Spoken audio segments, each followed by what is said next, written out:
Hi friends, ഏവർക്കും കുഞ്ചൂസ് കിച്ചണിലേക്ക് സ്വാഗതം. ഇന്ന് നമ്മൾ വന്നിരിക്കുന്ന ബീഫ് സാലഡിൻ്റെ റെസിപ്പി ആയിട്ടാണ്. നമുക്ക് വീഡിയോയിലേക്ക് പോകാം. വീഡിയോയിലേക്ക് പോകുന്നതിന് മുമ്പായിട്ട് എൻ്റെ ചാനൽ ആദ്യമായിട്ട് കാണുന്ന കൂട്ടുകാരുണ്ടെങ്കിൽ പ്ലീസ് എല്ലാവരും ഒന്ന് ചാനൽ സബ്സ്ക്രൈബ് ചെയ്ത് എന്നെ ഒന്ന് സപ്പോർട്ട് ചെയ്യണം. വീഡിയോ ഇഷ്ടമായെങ്കിൽ ഫ്രണ്ട്സിനും ഫാമിലിക്കും ഒക്കെ ഒന്ന് ഷെയർ ചെയ്ത് കൊടുക്കണം. അപ്പോൾ നമുക്ക് ഡീറ്റെയിൽ ആയിട്ട് വീഡിയോയിലേക്ക് പോകാം. അപ്പം ഞാൻ അതിനായിട്ട് ഇവിടെ ഒരു പാത്രത്തിൽ കുറച്ച് വെള്ളം വെച്ചിട്ടുണ്ട്. അതിലേക്ക് നമുക്കൊരു 1/2 ടീസ്പൂണ് ഉപ്പ് ചേർത്ത് കൊടുക്കാം. അതുപോലെ തന്നെ 1 ടേബിൾ സ്പൂണ് സൺഫ്ലവർ ഓയിലൂടെ കൂടി നമ്മളിതിലേക്ക് ചേർത്ത് കൊടുത്ത് ഒന്ന് മിക്സ് ചെയ്യാം. ഇതെന്തിനാണെന്ന് ചോദിച്ചു കഴിഞ്ഞാൽ നമ്മൾ ഇനി ഇതിലേക്ക് ബ്രക്കോളിയാണ് ചേർത്ത് കൊടുക്കുന്നത്. ബ്രക്കോളി നമുക്ക് ഈ പച്ച നിറത്തിൽ തന്നെ നമുക്കിങ്ങനെ കിട്ടുന്നതിന് വേണ്ടിയിട്ടാണ് നമ്മളിതിങ്ങനെ ചെയ്തെടുക്കുന്നത്. അപ്പം നമ്മുടെ വെള്ളം തിളച്ചിട്ടുണ്ട്. അപ്പോൾ നമുക്ക് ബ്രക്കോളി ഇതിലേക്ക് ചേർത്ത് കൊടുക്കാം. ബ്രക്കോളി ഞാൻ ഉപ്പും മഞ്ഞളും ഒക്കെ ഇട്ട് കഴുകിയെടുത്തതാണ്. നമുക്ക് ഇനി ഇതൊന്ന് ഇറക്കി കൊടുക്കാമേ. ഇതൊരു 1-2 മിനിറ്റ് നേരം ഈ വെള്ളത്തിൽ കിടന്നൊന്ന് തിളച്ച് കഴിയുമ്പോഴത്തേന് നമ്മുടെ ബ്രക്കോളി വെന്ത് കിട്ടും. അത് കഴിയുമ്പോൾ നമുക്ക് ഈ വെള്ളത്തിൽ നിന്ന് ബ്രക്കോളി എടുക്കാവുന്നതാണ്. ഇങ്ങനെ ചെയ്യാൻ നമുക്ക് താമസമാണ്. അല്ല പെട്ടെന്ന് സാലഡ് എടുക്കണമെന്നുണ്ടെങ്കിൽ നമുക്ക് മറ്റുള്ള വെജിറ്റബിളിൻ്റെ കൂടെ തന്നെ നമുക്ക് ചട്ടിയിലിട്ട് ഇത് വേവിച്ചെടുക്കാവുന്നതാണ്. അപ്പം നമുക്ക് ഈ കളർ ഇതുപോലെ കിട്ടത്തില്ല എന്നേ ഉള്ളൂ. അപ്പം ഇത് നമ്മുടെ ബ്രക്കോളി ഇവിടെ റെഡി ആയിട്ടുണ്ട്. നമുക്കിതൊരു പാത്രത്തിലേക്ക് മാറ്റാം.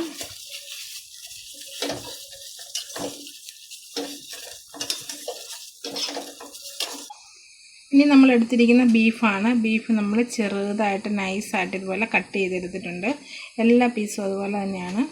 തീരെ നൈസായിട്ട് കനമിട്ടുമില്ലാതാണ് ഇങ്ങനെ കട്ട് ചെയ്തെടുത്തിരിക്കുന്നത്. ഇനി നമുക്കിതിലേക്കുള്ള മസാല ചേർത്ത് കൊടുക്കാം. ഒരു 1/4 ടീസ്പൂണ് മുളക് പൊടി ഇട്ട് കൊടുത്തു. അതുപോലെ തന്നെ ഒരു 1/4 ടീസ്പൂണ് മഞ്ഞൾപ്പൊടി, 1/4 ടീസ്പൂണ് കുരുമുളക് പൊടി, മല്ലിപ്പൊടി 1/4 ടീസ്പൂണ്.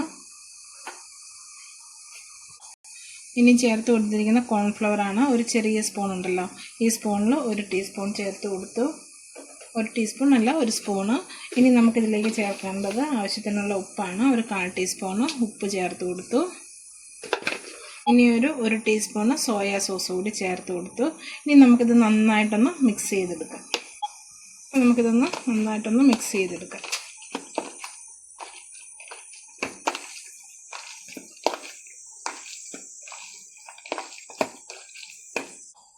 അപ്പം നമ്മൾ ഇതെല്ലാം നന്നായിട്ട് മിക്സ് ചെയ്തെടുത്തിട്ടുണ്ട്. ഇനി നമുക്ക് കുറച്ച് വെജിറ്റബിൾ കൂടി കട്ട് ചെയ്തെടുക്കാം.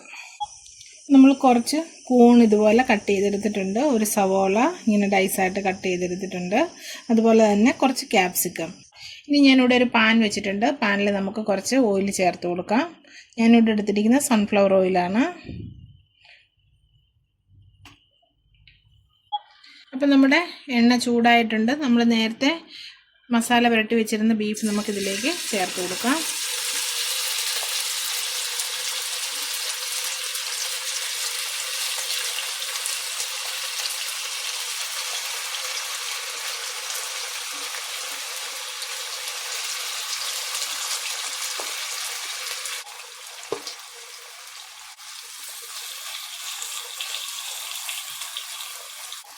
നമ്മൾ ബീഫ് ഇട്ട് കഴിഞ്ഞ് നമുക്കൊരു 1 മിനിറ്റ് നമുക്കിതൊന്ന് അടച്ച് വെച്ചൊന്ന് വേവിക്കാം. ഇപ്പോൾ ഒരു 1 മിനിറ്റ് ആയിട്ടുണ്ട്. നമുക്ക് അടപ്പൊന്നെടുത്ത് ഇതൊന്ന് തിരിച്ചിട്ട് കൊടുക്കാം. നമുക്കിതൊന്ന് തിരിച്ചിട്ട് കൊടുക്കാം.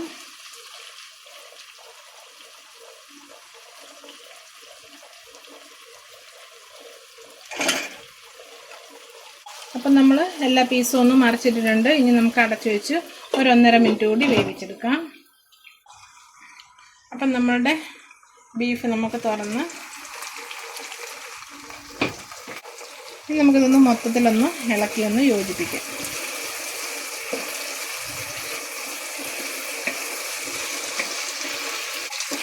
അപ്പം നമുക്ക് ഇതിനകത്തുനിന്ന് കുറച്ച് എണ്ണ നമുക്കിതിനകത്തുനിന്ന് കോരി അങ്ങ് മാറ്റാം.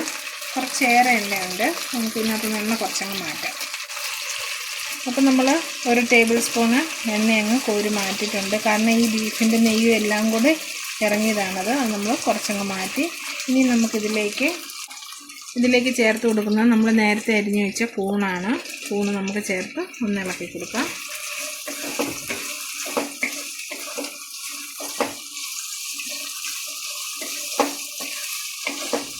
നമ്മുടെ കൂണൊന്ന് വേകുന്നിടം വരെ നമുക്കിതൊന്ന് വെയിറ്റ് ചെയ്യാം.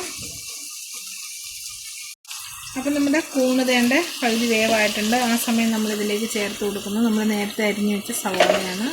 അതുകൂടി ഇതിലേക്ക് ചേർത്ത് നന്നായിട്ടൊന്ന് നമുക്ക് എല്ലാം കൂടി ഒന്ന് മിക്സ് ചെയ്യാം. നമ്മൾ അടുത്തതായിട്ട് ഒരു പിടി റെഡ് ചില്ലി എടുത്തിട്ടുണ്ട്. അതിനകത്തെ കുരുവൊക്കെ നമ്മൾ കളഞ്ഞെടുത്തിട്ടുണ്ട്. അതുകൂടി നമുക്കിതിലേക്ക് ചേർത്ത് കൊടുക്കാം. അപ്പം നമ്മുടെ സവോള ഇങ്ങനെ വാടി വരുന്നതേ ഉള്ളൂ. സവോളയൊന്ന് വാടി വരട്ടെ. ആ കൂട്ടത്തിൽ നമ്മുടെ റെഡ് ചില്ലി കൂടി ഒന്ന് വാടി വരും. ആ പച്ചയൊക്കെ ഒന്ന് മാറി ഒരു ടേസ്റ്റൊക്കെ ആകട്ടെ. അതുപോലെ തന്നെ ഇച്ചിരി എരിവും കാണും. അപ്പം നമ്മൾ കൂടുതൽ എരിവ് വേണ്ടവരാണെന്നുണ്ടെങ്കിൽ കുരു കളയണ്ട. എരിവ് വേണ്ടാന്നുണ്ടെങ്കിൽ കുരു കളഞ്ഞിട്ട് ഇതുപോലെ എടുക്കാവുന്നതാണ്. അപ്പം നമ്മുടെ സവോളയൊക്കെ വേണ്ട എല്ലാം വിട്ട് വന്നിട്ടുണ്ട്. അതുപോലെ എല്ലാം ഒന്ന് വാടി വന്നിട്ടുണ്ട്. ആ സമയം നമ്മൾ ക്യാപ്സിക്കം കൂടി ഇതിലേക്ക് ചേർത്ത് കൊടുത്തു.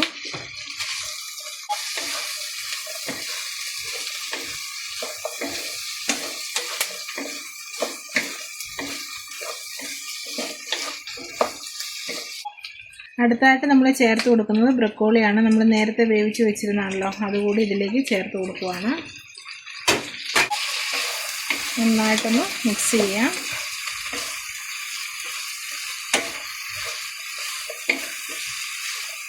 ഇനി നമുക്കിതിലേക്ക് ഒരു 1/4 ടീസ്പൂൺ കുരുമുളക് പൊടി കൂടി ചേർത്ത് കൊടുക്കാം. ഇനി നന്നായിട്ടൊന്ന് മിക്സ് ചെയ്തെടുക്കാം.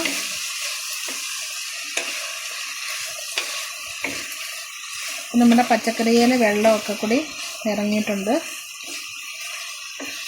ഇനി നമുക്കിതിലേക്ക് വേണ്ട സോസാണ് ചേർത്ത് കൊടുക്കേണ്ടത്. നമുക്കൊരു 1.5 ടീസ്പൂണ് സോയാ സോസ് ചേർത്ത് കൊടുക്കാം.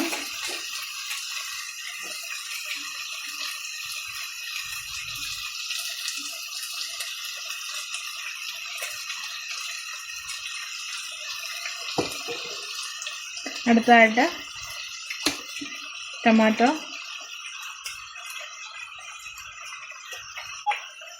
നമ്മൾ ചേർത്ത് കൊടുക്കുന്നത് ടൊമാറ്റോ കെച്ചപ്പാണ്. അത് നമുക്കൊരു ടീസ്പൂൺ ചേർത്ത് കൊടുക്കാം. ഇനി നമ്മൾ ചേർത്ത് കൊടുക്കുന്നത് റെഡ് ചില്ലി സോസാണ്. അതുകൂടി നമുക്ക് ഒരു ടീസ്പൂണ് ചേർത്ത് കൊടുക്കാം. ഇനി നമുക്കിതെല്ലാം കൂടി ഒന്ന് മിക്സ് ചെയ്തെടുക്കാം.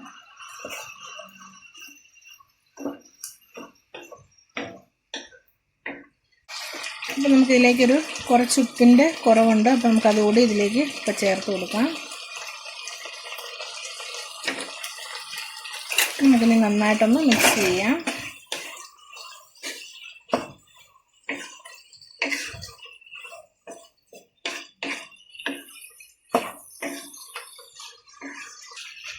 അപ്പം നമ്മുടെ ബീഫ് സാലഡ് ഇവിടെ റെഡി ആയിട്ടുണ്ട്. റെസിപ്പി ഇഷ്ടമായെന്നുണ്ടെങ്കിൽ ഫ്രണ്ട്സിനും ഫാമിലിക്കും ഒക്കെ ഒന്ന് ഷെയർ ചെയ്യണം. ഇനി ഒന്ന് സപ്പോർട്ട് ചെയ്യണം. അടുത്ത വീഡിയോ ആയിട്ട് നമുക്ക് വീണ്ടും കാണാം.